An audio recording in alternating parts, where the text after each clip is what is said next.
Mashagram rail station এলাকায় শীতবস্ত্র বিতরণের মাধ্যমে আরও একবার মানবিকতার হাত বাড়িয়ে দিলেন মেমারি সম্প্রীতি ঐক্য সংগঠন। তাদের এই কর্মসূচির প্রথম ধাপে স্টেশন চত্বরে থাকা 15 জন অসহায় ও ভবঘুরে মানুষের হাতে কম্বল তুলে দেওয়া হয়। সংগঠনের সদস্যরা জানিয়েছেন, শীতে অসহায় মানুষকে সুরক্ষা দিতে তারা মোট 1000 কম্বল বিতরণের লক্ষ্য নিয়েই কাজ শুরু করেছেন এবং তা ধাপে ধাপে সম্পন্ন করা হবে। আজকে মেমারি সম্প্রীতি ঐক্যর পক্ষ থেকে আজকে মশাগ্রাম আমরা রেল স্টেশনে এসেছি।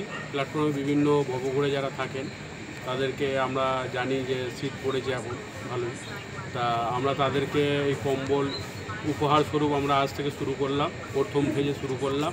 এইভাবে আমাদের সারা শীতকালই চলবে আমাদের এই প্রোগ্রাম। আজকে কতজনকে দিলেন? আজকে প্রায় 15 জনকে দেওয়া হয়েছে, 15 থেকে 20 জনকে। বিভিন্ন সময় তো এই যে আজকে আমরা এখানে দেখলাম যে আমরা যখন যেখানেই যাই আমরা তাদের মুখটা যখন দেখে হাসি, লাস্টে যখন ফিরে যাই হাসি মুখটা দেখে আমাদের খুব ভালো লাগে, যে আমাদের কাজের ওপর আরও আগ্রহ বেড়ে যায়। আমাদের যারা মেম্বাররা আছে তারাও খুবই খুশি হয় যে এরকম কাজে আমরা থাকতে পেরেছি। এর আগেও আমরা এখান থেকে একজনকে দেখেছেন, একটা মহিলা মানুষ অনেকদিন থেকেই পড়েছিল, তাকে আমরা এখান থেকে নিয়ে গিয়ে হসপিটালে অ্যাডমিশন করেছিলাম এবং তিনি কিছুদিন 2-4 দিন পরেই মারা গিয়েছিলেন। তা তেনার সব কিছু ব্যবস্থা আমরা করেছিলাম। এইভাবে মেমারি সম্প্রীতি ঐক্য মানুষের পাশে সবসময় আছে এবং থাকবে।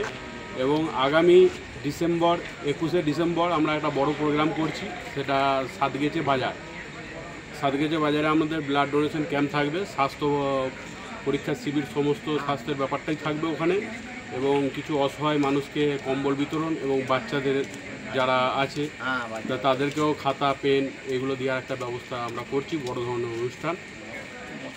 আপনার নাম পরিচয়? আমার নাম শেখ আশরাফুল ইসলাম, মেমারি সম্প্রীতি ঐক্য সভাপতি। শীতের রাতে উষ্ণতার স্পর্শ, এই মূল ভাবনাকে সামনে রেখেই গড়ে ওঠা মেমারি সম্প্রীতি ঐক্য স্বল্প সময়ের মধ্যেই মানুষের আস্থাভাজন হয়ে উঠেছে। বৃক্ষরোপণ থেকে রক্তদান শিবির, আবার কখনো অসহায় মানুষের পাশে দাঁড়ানো, বিভিন্ন জনহিতকর কাজে সক্রিয় ভূমিকা রেখে সংগঠনটি এগিয়ে চলেছে। এলাকা ইতিমধ্যে পরিচিতি অর্জন করেছে। ভালো লাগছে তো? কোথায় থাকেন আপনারা? এখানেই থাকেন।